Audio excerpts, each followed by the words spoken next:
And welcome back everyone to the recap of round number 5. I am playing in the European Team Chess Championship for my country Austria, and today we played against Iceland, desperately needing to fight back since we lost the previous 3 matches. We only won the first match. So yeah, let's see how it went. I was playing on the last board as usual, and my opponent was, as you can see, Domalchuk-Jonasson, Aleksandr, who is the youngest in their team. He's born in 2005 and he's an international master. And surprisingly, like from what I've seen, typically Icelandic players, as far as I understand, are more dynamic players, but he seemed like a pretty positional and pretty solid player. And on the first move, he went for c4, which honestly I didn't really was not the move I was mostly preparing for, since he did play e4 in one of the games here, and apart from that, d4 is mainly his main move.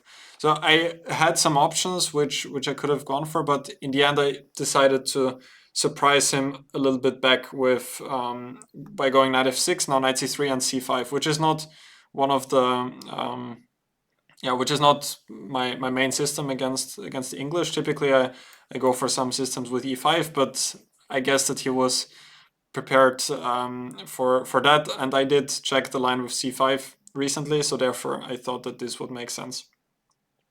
He went for the 4 knights, but did not go for the move d4. Instead, he went for e3, and now I surprised him with the move a6 here, which might look quite ridiculous to you at first. But this idea was actually played by my friend Niels Grandelius and also other strong players. But now I think that Niels was one of the first ones to play Doe in Tata Steel, Vaikanze, was it 2022 or something along those lines, maybe 2023. And the idea is that a6 is going to be quite a useful move. With the move e3, white is basically preparing to go for d4. Apart from a6, black has the moves g6, or also e6 is quite possible, but I wanted to surprise him with this, and it worked. He started thinking, went for the logical move d4, and now you will see the whole point. After taking and taking d5, we're actually transposing to the Panov variation of the Caro-Kann. So let me put that on the board. e4, c6, d4, d5. Take, c4, knight f6, knight c3, knight c6, knight f3, and now a6. I actually had this system also from the white side, and the move a6 is a pretty decent system against the Panov. So now we are just transposing to this exact position via this move order. That's the whole idea. Apart from that, white has a couple of other tries, like for example, b3 is possible here, but black is surprisingly solid in general. I think after b3, d5 is possible. Also e6 now is possible, since white has committed himself to going b3. So overall, the system with a6 is pretty decent. He went for d4, transposing to the Panov variation, now d5, and here he took on d5, which is one of the options for white. Also possible is bishop g5, when here the best move, as far as I remember, is bishop e6, since I think taking on c4 could be a bit risky after d5. I don't know where my knight is going. Knight b4 would run into the move queen a4, I assume, even though now I'm thinking what is going on here exactly. e6, is the queen trapped on b4? I don't know. Maybe knight takes b5 is possible as well. But I just remembered that bishop e6 is supposed to be the best move here. Also possible is after taking, which he did, knight takes d5. Now he played bishop d3. I remembered vaguely the move bishop c4. And after bishop e6, there is this line knight g5, which I was a bit scared that he would go for, because after knight takes e3, bishop takes e6 is possible. Knight takes d1, white sacrifices a queen. But here, black should probably go for the repetition of moves. It's also possible to run with the king, but as far as I remember, something like this can be quite scary for black. So there have been some games which ended in this move repetition. But fortunately, my opponent did not go for that. I was quite relieved, since I wanted to get a fight today. Bishop d3, now I went g6. I was also considering bishop g4 here, which is going to be quite similar to the old variation of the Panov, where the pawn is still on a7 and white's bishop is still on f1. But I was a little bit worried in general about some ideas with queen b3, and I didn't want to risk that. I still haven't checked as if this is objectively possible here, but g6 seemed pretty safe. Short castle, bishop g7 now. And after rook e1, I played knight f6, since I wanted to avoid, after short castle, knight takes d5, queen d5, and bishop e4, which leads to a lot of simplifications. I thought queen d6 looks logical, now d5, knight e5, bishop f4, and honestly, I didn't really like my position. Probably it's okay for black, but something like this could also be a bit unpleasant, because white's isolated pawn is more of a strength, because it's kind of clamping down my position, and e7 could also become weak. I guess that black should still be fine in those positions, but I wanted to keep more pieces on the board, and therefore I went knight f6, which also immediately puts pressure on the pawn on d4. I cannot take it immediately though, because of the discovery bishop b5 check. So he played h3, stopping bishop g4, I went short castle, and now bishop e3, and here it became clear to me that I equalized comfortably out of the opening. If someone should be a bit better here, then it's probably me already. But of course white is very solid, he has pretty active pieces as well. But yeah, it was a successful opening outcome. I played knight b4. I guess also other moves are possible, like b5 for example, but I just wanted to ask where his bishop is going. And he actually went to b1, which does look a little bit ugly for him, because later on the bishop is going to have to go back. But apart from that, like after bishop c4, at least he would have to count on b5 being possible. And if bishop f1, then maybe bishop f5 could be a bit annoying. So he played it safe by going to b1. Now I went b6. Why I didn't want to go b5 now is because I thought that maybe he can go for a4 at some moment, which could lead to a lot of simplifications. So therefore I played b6. Also the c5 square is now not weakened. a3, knight bd5, bishop d2. Otherwise I could at some moment also think about taking on e3 or on c3, giving him the hanging pawns. So bishop d2, bishop b7, bishop d3. Now he has to go back with the bishop. e6, rook c1. And here I went for the move b5, which might look like a loss of a tempo, but I just had the problem that at some moment I thought the pawn on a6 could be weak. Like if I go rook c8, then there could be queen e2 in some cases, and then a6 is hanging. So therefore I went b5. I was also looking at knight e7, which might have been a better try, because now he has to count on those ideas that I have bishop takes f3, and also knight f5 could be unpleasant. What I wasn't sure though was that he could get the bishop to e5. That's why I didn't play it. So bishop f4, and now I cannot take, because here I thought that he has bishop e5, and then he can take on f6, winning a piece. Even though now I see that maybe queen h4 is possible, but g3, queen g5 does look scary, but after h4 I might be in time with queen g4. I also have the move maybe queen h5 here. I mean, maybe it's possible, but it does seem a little bit risky overall. Let me check if this is actually possible here. Taking on f3, taking on d4. Yeah, white is not risking anything here, because there are many ideas like bishop d6 also, and then a6 can be weak. So yeah, this is not a serious try. And I also thought about knight f5 here, when now after bishop e5 I thought that things are different, because now I can probably take on d4. But probably the reason why I didn't play it was ridiculous, because bishop takes f5, e takes f5, and bishop e5, and I wasn't sure about this one. I mean, maybe I can also think about taking gf, but I just thought if he gets the bishop to e5, then his position is kind of compact. But I mean, at least now there's some sort of an imbalance. I don't know how this is objectively speaking. Let me have a quick look. So knight f5. Yeah, I mean, bishop e5 is the best move, and apparently this is still fine for him if he goes back queen e3. I didn't see that in the game. But let me check. Bishop takes f5, e takes f5, bishop e5. Yeah, here I'm actually much better. I missed the idea bishop h6 and then going away with the knight so that he cannot trade the bishops. So yeah, as I said, maybe this would have been a better option, but also b5, there's nothing wrong with that. Just maybe knight e7 would have been, practically speaking, a bit more unpleasant for him. Now he exchanged on d5, knight takes d5, bishop e4, and it became clear to me that, well, I do have the slightly more comfortable position, but white is also extremely solid, and he's also already exchanged one pair of minor pieces. He does have control over the c-file, so it's going to be quite difficult to win this game. I went queen b6, queen b3, now rook ac8. There is always the option to take on d4, which I've considered here, but especially with all rooks being on the board still, I was a bit worried about bishop h6. And then just something in this position like rook d1, for example. And yeah, my king is just a little bit weak. I guess that also here I shouldn't be worse in general, but yeah, I didn't want to give him this activity in general. I think I was still thinking about some things here. Maybe actually I thought about rook d1 first. That would be more precise. But yeah, I didn't want to take on d4 here, which also objectively speaking was a sound decision. Instead I went rook a8, he took on c8 and went rook c1, going for all exchanges here.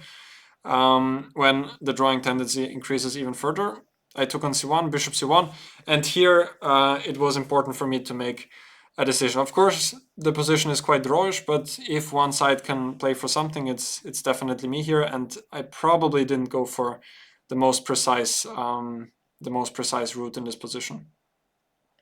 So I played the move f5. I did also have some other options. Obviously, of course, bishop takes d4 is possible. But after he takes, first of all, he could take on d5 and then go for something like queen e3, for example, where I didn't feel that there is anything for me in this position because my king is weak. Whenever I trade, it's just an obvious draw. And for example, like this queen d1, king h2, he's just going to be very active. If he can, he's going to place the bishop to c3, and I don't think that white should be in any danger here. The only thing which I thought could be risky for him is going for this structure. I was actually not so sure if this is anything for me. Probably this is a draw too. But I was thinking about some lines like this, and if I get f5 and f4, then I thought it could be winning, because then he doesn't have any way to attack the pawn on e5.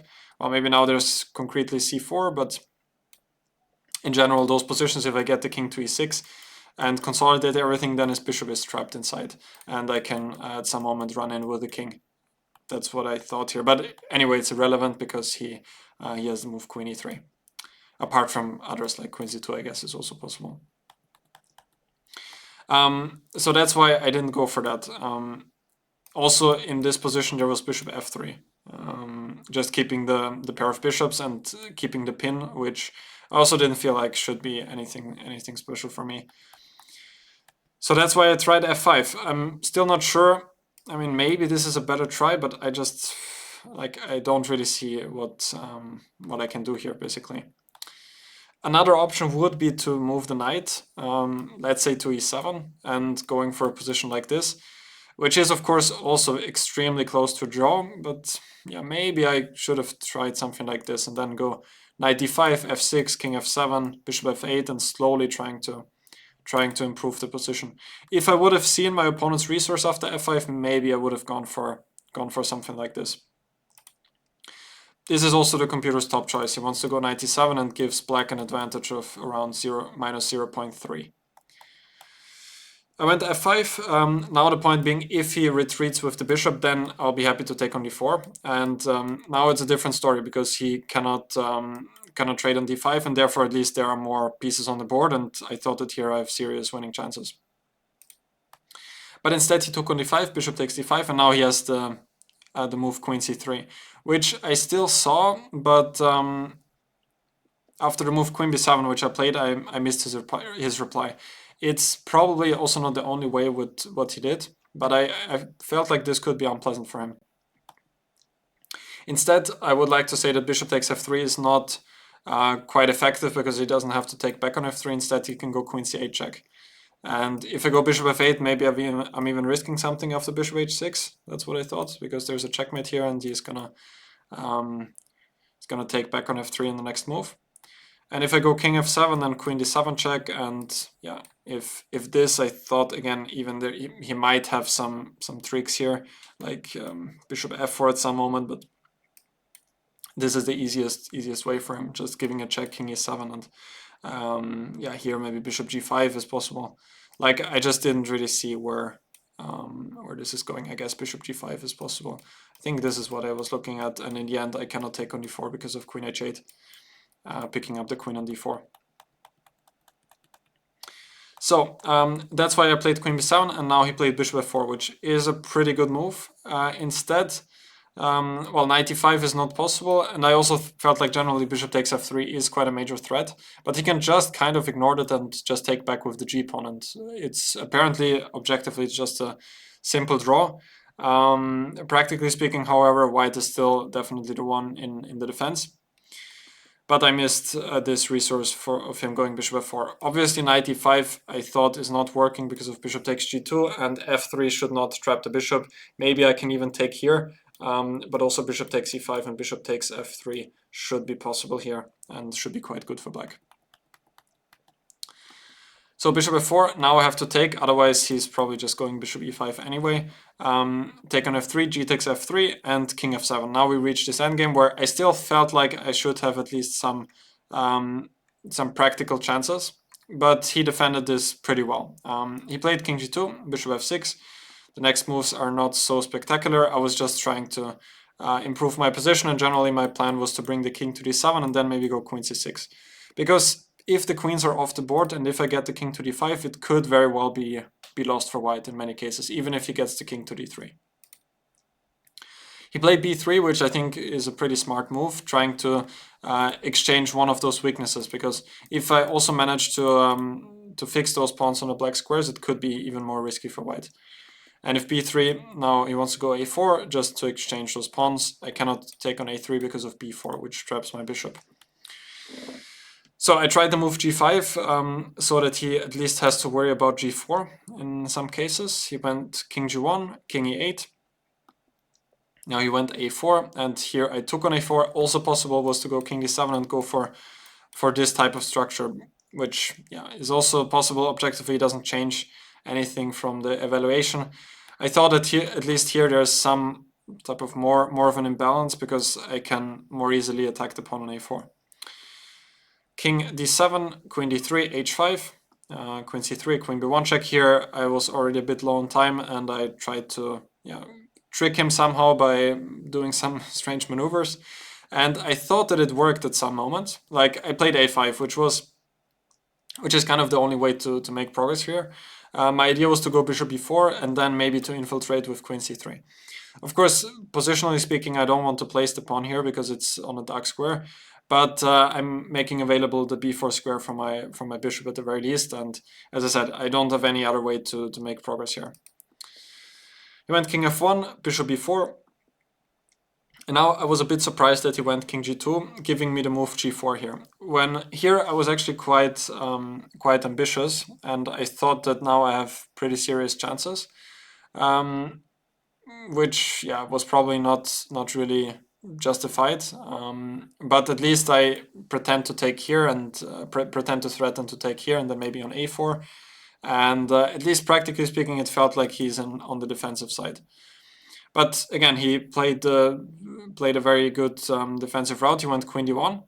I played bishop d6, which still I thought was a pretty nice try, because now at least he has to calculate many different pawn endgames as well.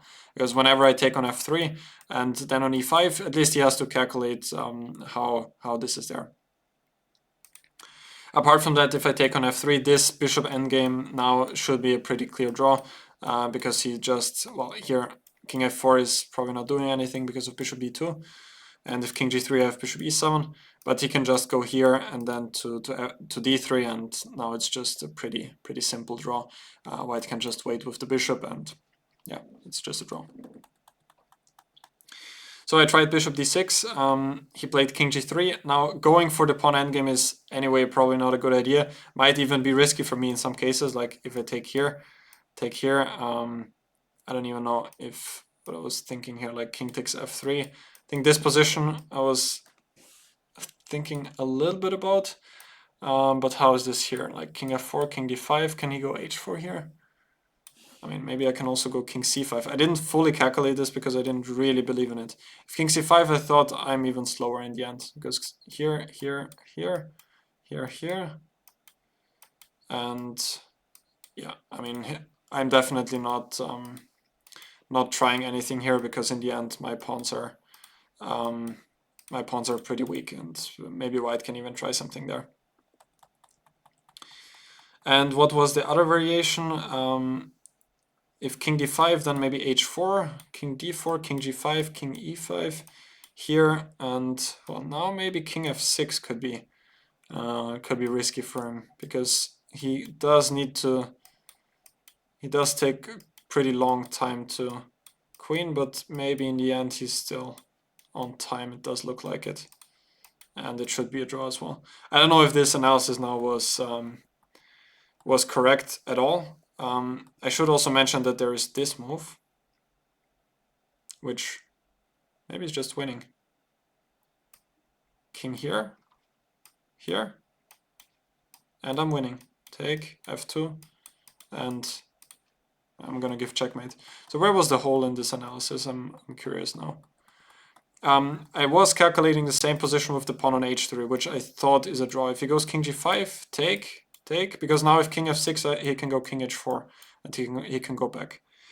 And I thought that this is probably a draw. Like king here. I mean, now he can even go f4 probably. Definitely not worse here. And if e5, h4, king h5, f3. I thought that this position is a draw here, because if f4, I might even be losing after king h3. And if I go back, then he's just waiting like this, and I thought this is a draw. So let me quickly check if any of this was correct. So if I take on f3, take back, take, bishop takes e6 is also a draw, by the way. King d6, king f3, king d5, king f4, king d4, and now h4. And it's probably transposing to another line. So what did we have here? King c6, king f4, king d5. h4 is a draw, actually. What did I miss here? There's f4 here. f4 is the only move to make a draw. Take, king g5, f4, and white is going to queen with first, and it's a draw. So yeah, going for the pawn endgame, I just had a feeling that this is probably nothing which could bring me any success here. So I tried taking on h3, when now at least I do have sort of an extra pawn on the h-file, but of course it's not really an effective one. At least he does have the double pawns here, but this pawn is not going anywhere. That's my problem.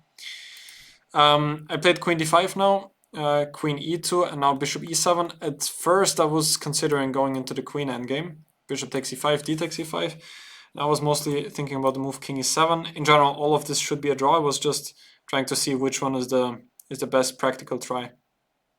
Probably even if white stays somewhere here with the king, it should be a draw. But I was thinking about this: king d4, queen d4 check, king h5, take here, and now something like this, like queen a6. And here I saw that I have queen e8, when at least I'm not getting checkmated or anything like this, but probably white is also just really safe after king g5.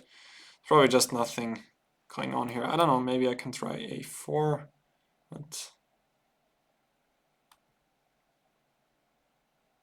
maybe that he can give a check. But then queen d7, I mean, maybe this could be going somewhere. I don't know why I didn't play this in the very end. I mean, it's also not even clear what is my threat here. Like, again, if white goes for something like king g3, not entirely sure what I'm doing here. Maybe queen d4, but then he's probably becoming quite active with queen b5. I was looking for a way to try and restrict his queen. Can I go queen b3 here? Is that possible? And if queen a6, I can take again. I mean, all of this is, of course, highly speculative, but maybe I can run away with the king. Am I in time? If I go here, here. I mean, I'm getting to g6 in time. Let me just quickly see, because this was kind of my first idea. Computer, of course, gives complete zeros also in this position after a4. Everything is a draw here. F4, queen a5, king f4, which makes sense